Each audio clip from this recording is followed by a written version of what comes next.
Sa nakaraan ng ating video, ay sinabihan ni Shu na kailangang maging sibilisadong tao ni Li Sheng, gayon na din sa pamamaraan niya ng pagtuturo. Sunod ay nilabas ni Shu ang formation eye na binigay ni Master sa kanya, sabay tanong kung nakikilala ba ito ni Li Sheng na biglang nagulat sa kanyang nakita, hanggang sa tuluyan na nga siyang maiyak. Agad-agad nga din siyang lumuhod sa harap ng ating bida na tinawag niyang hari, sabay sabi na matagal na niyang hinihintay ang araw na ito, pero sa wakas umano ay handa na si Shu na ibigay sa kanya ang martilyong yun, sabay tanong kung bakit daw mamasa-masa o tila basa ang martilyo. At naisip nga ng ating bida na malamang sa kinagat na naman daw ito ni Chaos, kaya mukhang kailangan na daw niyang gamitin ang star map sa susunod, upang dun itago ang kanyang mga artifact na pwedeng kainin ni Chaos. Nagpatuloy na sa pag-iyak si Li Sheng habang nakayakap sa paa ng ating bida, at habang tinatawag niyang aking hari si Shu, na sinabi namang magsalita siya ng maayos, sabay tanong kung naaalala ba niya kung bakit binigay sa kanya ang martilyong ito dati. Pero sinabi lang naman ni Li Sheng na dahil umano sa siya ang pinakaloyal na aso, tagasunod ng kanyang hari, dahilan upang isipin ng ating bida na nagmukha umano siyang tanga, dahil inakala niyang mayroon siyang sekreto na malalaman, pag binigay niya ang martilyong ito kay Li Sheng. Sunod ay sinabi nga ni Shu na kailangan niyang bumalik sa lampara, at matapos siyang makabalik sa lampara ay agad niya itong tinago sa kanyang star map, at matapos naman niyang makita ang martilyo na puro laway ni Chaos, ay agad niya itong nilinis at pinunasan. Sunod ay pumasok nga si Shu sa ruin, sa pamamagitan ng paggamit sa pintuan ng formation eye na binigay ni Master, at dito nga ay sinabi ni Shu na nadenggoy na naman siya ni Master, dahil ang ruin na ito ay hindi pangkaraniwan ng init. Agad din naman niyang nakita ang sentro ng ruin, kung saan ay agad nga din siyang nagtungo dito, at nilabas ang lampara sabay tanong kay Li Sheng, kung naaalala ba niya ang mga nandito, at pansamantalang natahimik si Li Sheng habang tinitignan ang paligid. Hanggang sa ilang sandali pa ay bigla siyang lumipad at sinabi na ito umano ang floating gold, sabay sabi na dito mo pala tinago ang lahat ng floating gold na kinuha mo. Habang ang ating bida ay nangiti lang naman, dahil ngayon ay wala na daw magiging problema sa paggawa ng bagong world tide na espada. Samantala sinabi naman ni Li Sheng na sayang daw at walang meteorite iron sa lugar na ito, at mukhang naubos na nga daw yun sa paggawa ng mountain shaking armor noon, at bigla ngang may naalala ang ating bida.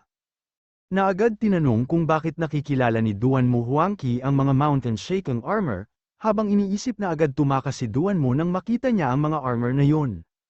Pero tinanong lang naman ni Li Sheng kung hindi ba talaga bumalik ang lahat ng alaala niya, dahil si Shu nga daw ang nag-utos noon kay Li Sheng na gumawa ng mountain shaking armor para kay Duan Mu Huangqi. Sinabi nga din ni Li Sheng na si Duan Mu Huangqi daw noon, ay laging naaatasan na pumasok sa teritoryo ng mga kalaban, kung saan ay madalas din siyang nag-spy sa kampo ng mga sundalo ng kalaban, kaya binigyan siya ng mountain shaking armor ng hari. Pero matapos nga daw bumalik ang kapayapaan sa Luniverse, ay binawi ng hari ang mga mountain shaking armor, at matapos noon ay hindi na nila alam kung saan niya ito dinala. At sinabi nga ni Shu na si Duan Mu Huangqi pala ang pinaka nakakaunawa sa lakas ng mountain shaking armor, sabay tanong kung gaano katagal daw ang aabutin ng paggawa ni Li Sheng sa world tide, kung ibibigay niya ang lugar na ito kay Li Sheng. At sinabi nga ni Li Sheng na kahit umano magagaling ang kanyang mga apprentices, ay malamang sa makakagawa lamang sila ng 9 world tide kada buwan, at hindi pa nga daw kasama doon ang pag-improve sa artifact, kaya naman bahagyang napaisip ang ating bida. Hanggang sa bigla nga siyang humawak sa balikat ni Li Sheng, at tinanong kung ayos lang bang magkaroon pa siya ng ibang apprentice, at kung matuturuan daw ba niya ang lahat, pag dinala niya ang mga estudyante ng kasalukuyan niyang apprentice ngayon. Siyempre matuturuan ko sila, wika naman ni Li Sheng, dahil ang mga matatanda nga daw ay naturuan niya mula sa umpisa, at wala daw pinagkaiba ang magiging pagtuturo niya sa mga bata at baguhan. Pero kahit nga daw mga baguhan pa sila, ay walang magiging problema at makakatulong pa din sila sa paggawa, kaya naman sinabi ng ating bida na mainam umano kung ganon, sabay sabi na ito na ang oras, upang bigyan niya ng assignment ang mga estudyante ng Refinement Academy. Samantala sa sumunod na araw naman habang naglalaro si Zuan sa gilid ng kalsada, ay biglang huminto ang isang magandang sasakyan sa kanyang harapan, kaya naman napapatanong siya sa kanyang sarili, kung sino daw kaya ang nagtungo dito upang sunduin siya pabalik ng capital.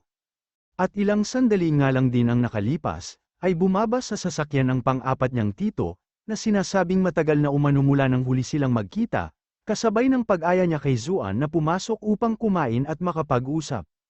Agad na silang nagtungo sa isang kainan, kung saan habang kumakain si Zuan ay napapaisip ito, dahil ang fourth uncle nga daw niya ay ang kasalukuyang leader ng new generation ng pamilya nila. Pero bakit daw kaya siya ang samando, at kung ano daw kaya talaga ang nangyari?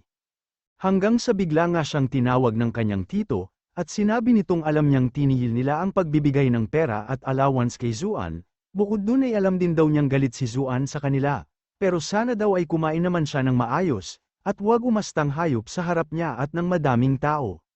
Pero natawa lang naman si Zuan at sinabing nagkakamali umano ang kanyang tito, hindi ako galit at sadyang nag-iimbak lang ako ng pagkain gamit ang abilidad ko, wika pa nga niya. Sabay sabi na alam niyo naman ang abilidad ko, di ba? Na pag-imbak ng pagkain at pag-absorba ng superpower.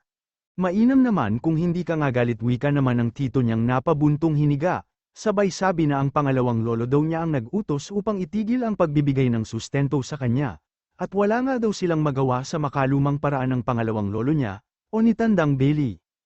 Sinabi nga din niya na sana ay wag silang sisisihin ni Zuan, gayon na din ang buong Chen family nila. Pero sinabi naman ni Zuan na tumigil muna siya sa pagsasalita. Dahil sa tingin umano niya ay hindi makaluma ang pamamaraan ng pangalawang lolo niya, o si Tandang Bali, dahil nung nakaraang nagbukas nga daw ang portal ay halos isakripisyo na ni Tandang Bali ang kanyang buhay para sa kanilang bansa, kaya walang karapatan na pagsalitaan ng ganun ng kanyang tito si Tandang Bali. Dahilan naman upang maisip ng kanyang tito na may kakaiba umano kay Zuan, dahil ngayon lang niya pinagtanggol si Tandang Bali, at sinabi na ang pagkakalam niya ay galit si Zuan kay Tandang Bali, at hindi niya ito kasando dati pa man. Pero sinabi lang naman ni Zuan na lahat ng tao ay nagbabago, sabay sabi na hindi naman daw siguro nagtungo ang fourth uncle niya dito, para lamang pag-usapan ang bagay na ito at si Tandang Billy na kanyang lolo. At muli ngang napabuntong hininga ang kanyang tito, habang sinasabi na ang mga kabataan daw talaga ngayon ay masyado nagmamadali, gayon pa man ay sasabihin na nga daw niya ang sadya niya kay Zuan.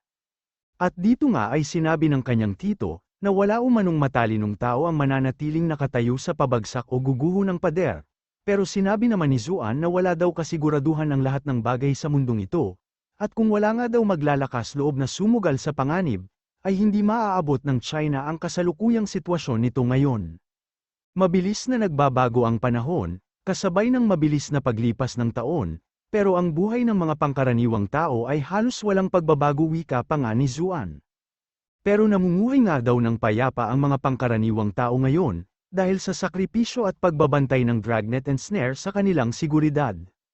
Pero ngayon at hindi pa tapos ang digmaan, ay nais nang kumapit ng Chen family sa dragnet and snares, tama ba, tanong ni Zuan, sabay tanong na din kung nais ba nilang gamitin ang impluensya ng dragnet and snares. Pero natahimik at nagdilim nga lang ang muka ng kanyang tito, habang napapatanong sa kanyang sarili kung kailan pa umano naging madaldal si Zuan, na tanging pagkain lang naman ang iniisip noon. Napapatanong nga din siya kung ano daw kaya ang nagpabago kay Zuan, at kung anong kababalaghan daw kaya meron ng dragnet and snares, dahil ang lahat nga daw ng pamilyang nagnanais na magamit ang impluensya nila ay nawawasak, at hindi din ganun kadali na makuha ang pabor ng dragnet and snares. Dito nga ay naisip din niya, na wala umanong pakialam si Tandang Billy sa posisyon ng kanilang pamilya, at hindi nga nila magamit ang impluensya niya bilang dragnet, pero wala naman daw silang magawa dahil isa siyang elder ng Chen family.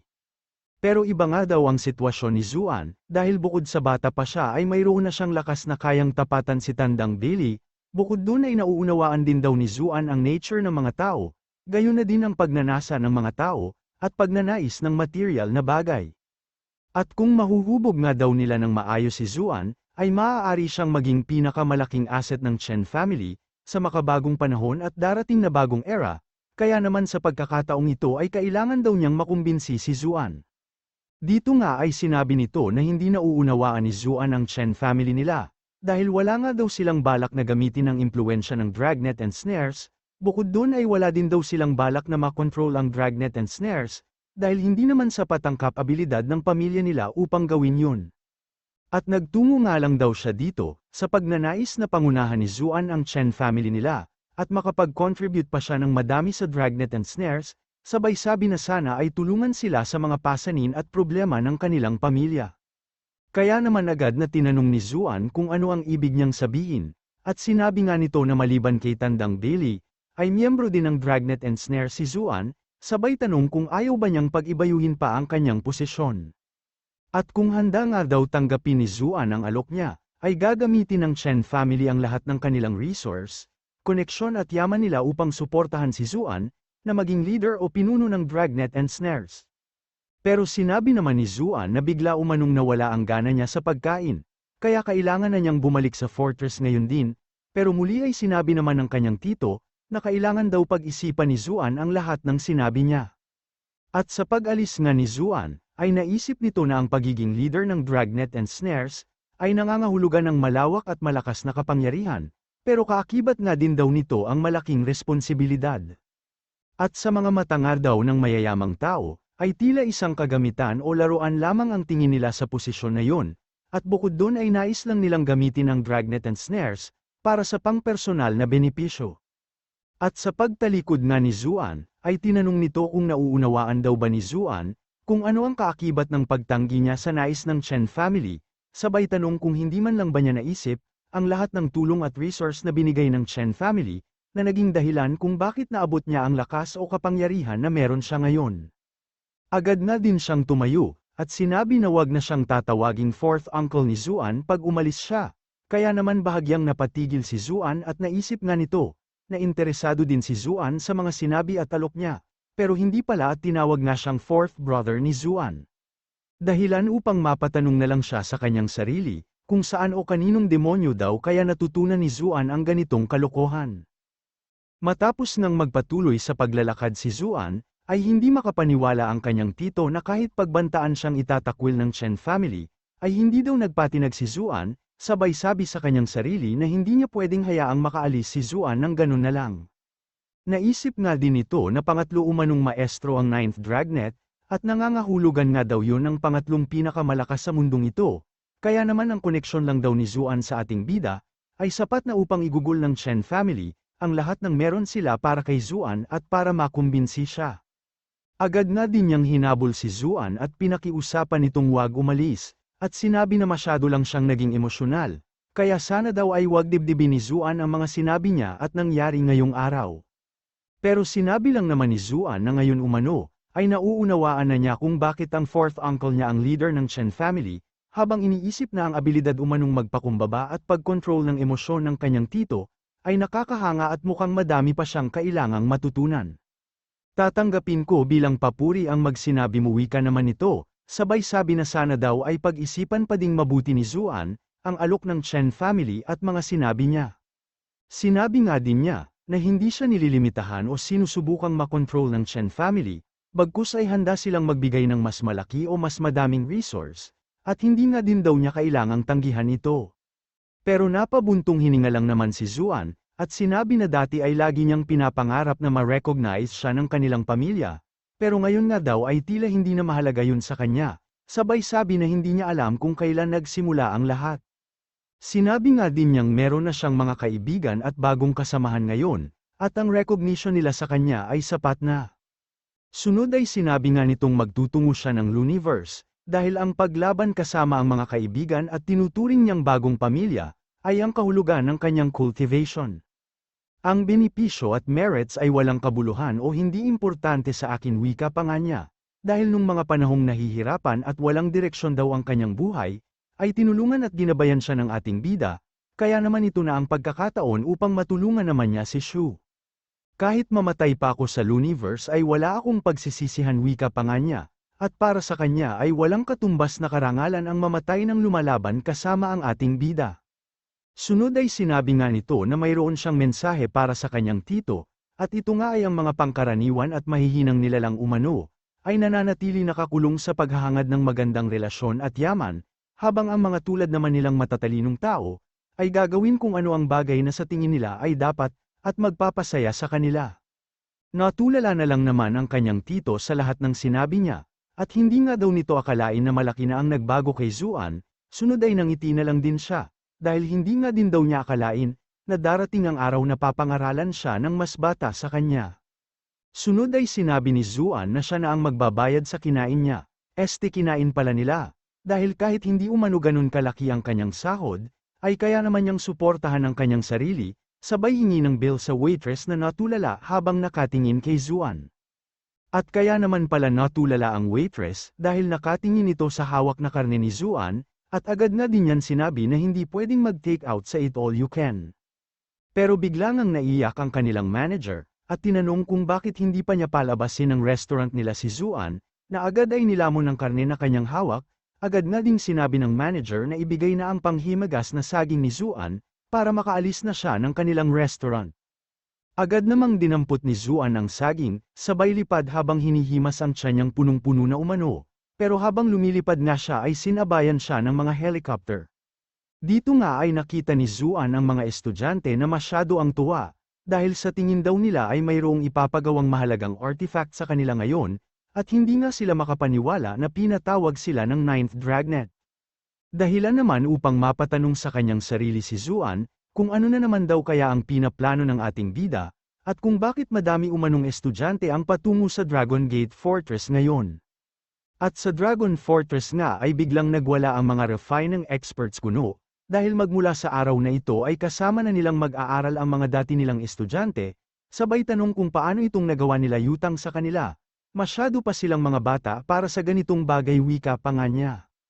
Kaya naman napapatanong ang mga estudyante ng refining art sa kung ano ang nangyayari, dahil tila hindi daw maganda ang sitwasyon nila, at bukod doon ay hindi din nila alam, kung bakit daw nagkakaganito ang mga refining experts o matatanda.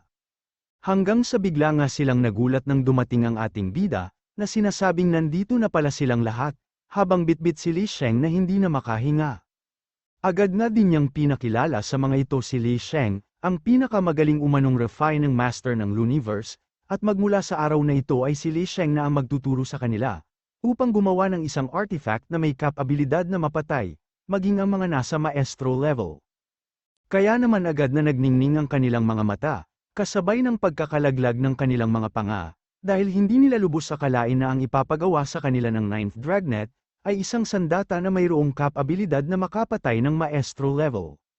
Agad na din silang naglapitan sa ating bida, habang sinasabi na hindi umano sila makapaniwal, na nabigyan sila ng napakalaki at gandang oportunidad, sabay tanong na din kung nananaginip ba sila at iba pa.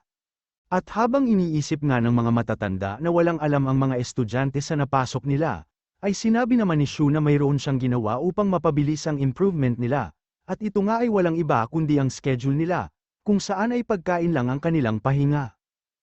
Sinabi pa nga ni Shu na mga bata pa daw sila, at bukod doon ay mas matataas din ang cultivation nila sa matatandang experts, kaya naman kailangan nilang magsipag sa pagtatrabaho, at nagpaalam na din dahil may kailangan pa daw siyang gawin. At sa pag-alis nga ni Shu ay halo-halo na ang kanilang emosyon, dahil 2 oras lang daw ang pahinga at oras ng pagkain nila sa isang araw, kung saan ay 22 hours silang magtatrabaho at hanap patay na daw ito, hindi na hanap buhay.